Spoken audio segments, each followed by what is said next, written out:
Yeah, so with this specific topic, there's like a system that I've kind of Mm, created that I would love to share, with those that are listening, and it's on how to change your thoughts, because just saying change your thoughts, right, sounds easy, but it's just like, well, where do I yeah, begin? So I created this process where the first thing that you have to do is you have to acknowledge whatever thought that comes up, whatever thought or emotion. So if you're I don't know if this happens to you, but sometimes I'm driving down the road and suddenly I feel overwhelmed by whatever's going on around me, right? Or stressed out or whatever. So I have this feeling, and it's our nature for most of us to just try and like push it aside, right? And that's why a yeah, lot of us get caught up in addictions, because we just want to feel good. We want to get rid of negative emotions. yeah, But if you have a negative emotion, you have to learn to acknowledge it and then to accept it. So that's like part 1 and 2. So you acknowledge that it's there. Okay, I recognize you. I'm feeling this way, and then accept it. It's okay to feel upset. I know yeah. that like society, so often you're supposed to, hey, how you doing? Oh, I'm Hide it. good, Yeah, even though yeah. you're not good, right? And it doesn't mean you get into your life with everyone, but it's okay to not be okay. So acknowledge the emotion that's coming up, Yeah, it's accept like a it. sharing with the others, like whoever people you can trust or you like you comfortable feeling you share with. You rather share it. If you're feeling upset, you rather cry out. Like Yeah, you lost someone, your loved one, you lived with the 10 years, 20 years, like your parents or your spouse or something. All of a sudden, you lost them because right now is a COVID happened, and obviously, absolutely. yeah, it's allow you to like get all of your things out of your system, like a cry out. If you want to be upset for 1 month, 2 months, do it rather than keeping inside. Which I Absolutely. believe, yeah, And the trick with that is allowing yourself to feel that emotion and to sit with it, but not like long enough so that you're dealing with it, but not so much that you're pulling yourself back in depression. Because yeah, sometimes we can hold on to an emotion and then, 2, 3, 4, 5, whatever many months, right? We're just in this funk and this depression. yeah, So I go through a process of acknowledging it, accepting it. Then we're kind of just going to flip around the thought or the emotion, right? So for me, for example, a lot of mm, the negative emotions that would come up in some ways, and this sounds probably crazy to outsiders, but I would miss certain parts of my past life, not like the drug use and stuff, but again, yeah, I was kind of addicted to the relationship. yeah, And so I would miss certain parts of that. So a lot of my emotions was like almost like longing or mourning for someone that hadn't died, right? That was, yeah, you knew was still alive. So yeah, for me, then it was okay, I recognize this emotion, I accept this emotion. Now, how do I flip it so that instead of mourning for it and feeling depressed about it, I can look back yeah, on it just as a memory. That was a time of my life. That was, in a more positive light. yeah. Learning Um, from the past, isn't it?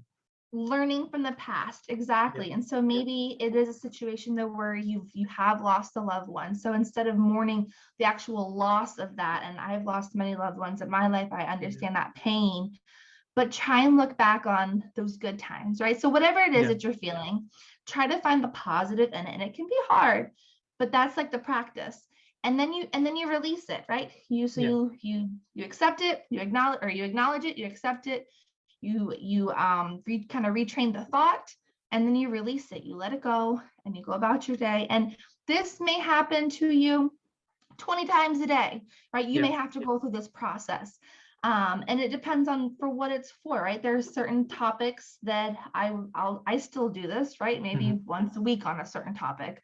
Sometimes I do have days where I'm constantly going through this pattern, but I've learned that I've been teaching others this pattern. And it's really, again, it's not a quick fix, but if you can learn to practice it and put it in your daily practice, you can really learn to let go of a lot of those things that hold you down, because yeah. you're acknowledging it, you're not just pushing it under the rug.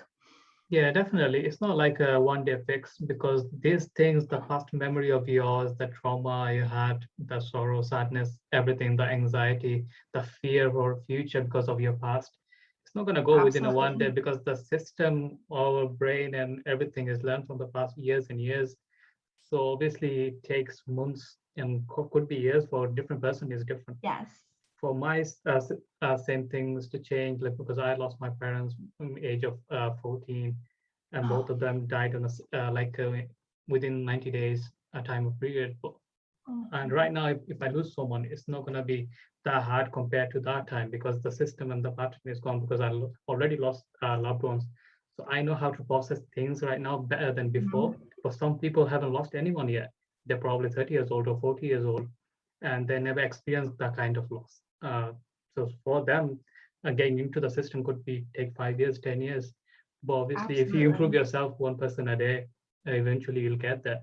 And if you live like 70, 80, 19 years, 90 years of age, at least wasting 5 years or 10 years being a sad, comparing to all of your life is much better, isn't it? Absolutely. Absolutely. I'm so sorry for your loss. And No, um it's okay. but Yeah, yeah, but like you said, I mean, and everyone deals with grief differently, yeah, and we have to understand that one, we don't all deal with it the same way.